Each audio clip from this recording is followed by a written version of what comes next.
Bismillahirrahmanirrahim. Alhamdulillah, Allahumma salli ala Muhammad wa ala ali Muhammad. Alors, on est au chapitre 14 du livre de Daniel, verset 41. Que tous les habitants de la terre entière craignent le Dieu de Daniel, car c'est lui qui est le Sauveur, qui fait des signes et des prodiges sur la terre, lui qui a délivré Daniel de la fosse au lion.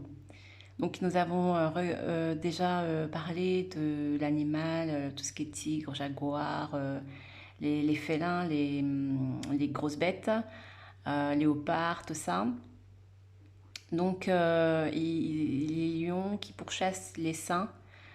Et là, c'est chapitre 14, ça nous renvoie aussi de 14, le chiffre 14 à notre père Ibrahim, paix sur lui, avec la sourate 14, Abraham, qui lui aussi a été jeté dans le feu, et donc sa parole, c'était Allah me suffit comme le meilleur protecteur, meilleur garant. Et pareil, on a toujours travaillé Hasbunallah wa ni'mal wakil, donc pareil, c'est la même méthodologie, c'est Allah le sauveur. Donc, et là, ça nous renvoie avec le livre de Daniel, avec la fosse au lion. Donc cette parole, elle est d'actualité. Hasbunallah wa ni'mal wakil. Il y a le frère de Islam Mag qui a été limogé par le ministre de l'Intérieur, Monsieur Darmanin, parce que soi-disant il avait fait un prêche qui n'allait pas dans les codes de la République. Et du coup, si c'est avéré, il ne pourra plus faire de prêche dans la mosquée de Gennevilliers. Salam alaikum wa rahmatullahi wa barakatuh. Bon voilà, donc dans cette épreuve, il y aura des personnes, des imams, des gens qui seront toujours attaqués. Donc voilà, c'est chacun... La dernière vidéo, mon cœur. Et donc voilà, il faut savoir quitter le navire, comme je l'ai dit, et ne pas regretter, ne pas être dans la tristesse ni quoi que ce soit, parce que ça fait partie des choses à savoir. Et puis, donc ce que je disais par rapport dans ce livre de chapitre 7 Daniel, chapitre 7, 8, 9, 10, 11, 12, 13, 14, eh bien il parlait des saints, comme quoi le royaume reviendra éternellement aux saints et au peuple des saints. Mais d'abord, tu vois, on doit passer par une phase de souffrance, d'épreuve, etc. Et donc, c'est pour ça que c'est très important pour nous de transmettre la parole, de transmettre le message coranique, parce que c'est de notre responsabilité. Et on ne portera pas la charge ni les fautes d'autrui, de quelqu'un d'autre. Non, chacun ses fautes, chacun sa charge. Comme dit Allah dans Sourate 2 Al-Baqarah, verset 285-286, appelé Amana Rasoul. Voilà, donc ça, c'est important qu'on le sache, mais nous avons aussi cette responsabilité de transmettre. Et c'est ça le plus important, de transmettre dans la bienveillance, dans l'amour et voilà. Le respect.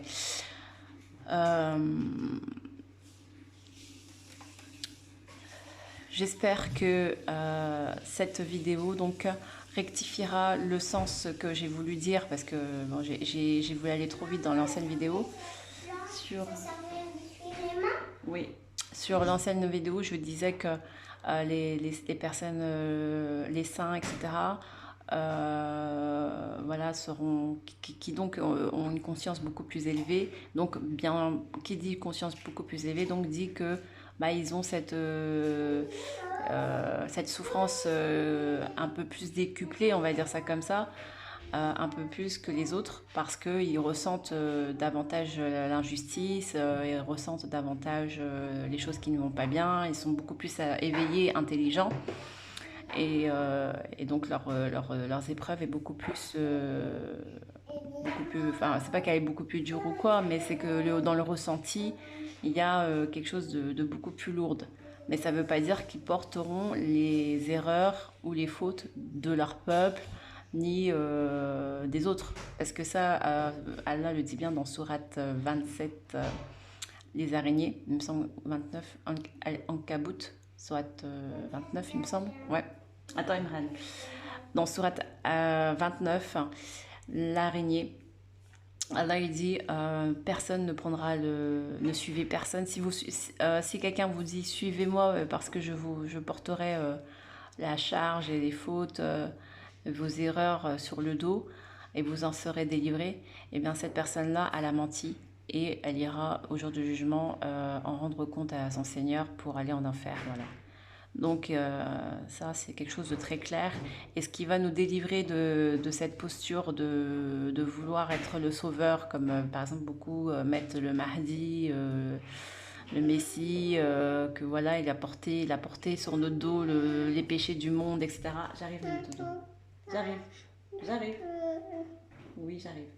Que je porterai sur, je finis, que je porterai sur le dos, enfin, il n'a pas dit ça, mais que les gens ils disent qu'il portera sur le dos, ou il a porté sur le dos les fardeaux des autres, etc., de tout le monde, de l'humanité. En fait, voilà, le Coran nous démontre bien que, en tout cas dorénavant, à partir du moment où le Coran est sorti, grâce à cette lumière de Amana Rasoul, donc Sourate 2 Al-Baqarah, verset 285, verset 286, qu'il conviendra donc d'apprendre avec amour pour se mettre dans une sécurité, comme dit le prophète Mohammed sallam, celui qui lira ces deux versets avant de dormir, ça lui suffira comme protection pour la nuit. Donc ça veut tout dire, c'est que c'est quelque chose, c'est une lumière qui est très très très très puissante. Et voilà, et ils disent même que ces deux versets n'ont jamais été apprises par d'autres prophètes, que ça a été voilà, créé, ouvert uniquement pour le prophète Mohammed sallam et sa communauté. Donc c'est très important de ne pas négliger Amana Rasoul. D'autant plus que je rajouterais pour finir que certains disent que dans une maison où on ne récite pas Surat al-Baqarah, où il n'y a pas de récitation de Surat al-Baqarah, c'est une maison comment dire, ne faites pas de vos maisons des tombes. Attends Imran, ne faites pas de vos maisons des tombes récitez donc la Surat al-Baqarah, la Surat 2. Et il y a également la Sourate 3 Al-Imran, la famille d'Imran, qui est aussi une belle sourate lumineuse qu'il conviendrait également de lire, de réciter dans ces maisons. Et Sourate Al-Mulk, Sourate Al-Kaf,